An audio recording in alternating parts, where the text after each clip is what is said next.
ఇప్పుడు అంబటి రాంబాబు కేసు ఉంది. అంబటి రాంబాబు కేసే కాదు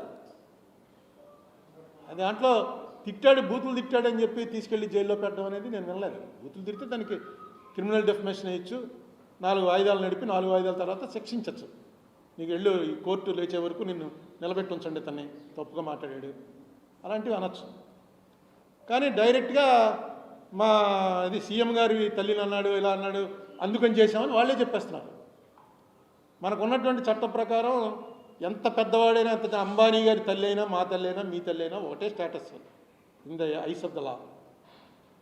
డైరెక్ట్గా అలా చెప్తున్నారో నాకు అర్థం అవట్లేదు.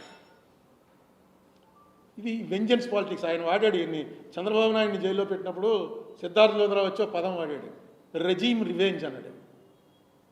జగన్మోహన్ రెడ్డి చేస్తున్నది రెజీమ్ రివెంజ్, అంటే అధికారంలోకి రాగానే వాళ్ళ కక్ష తీర్చుకుంటున్నారు.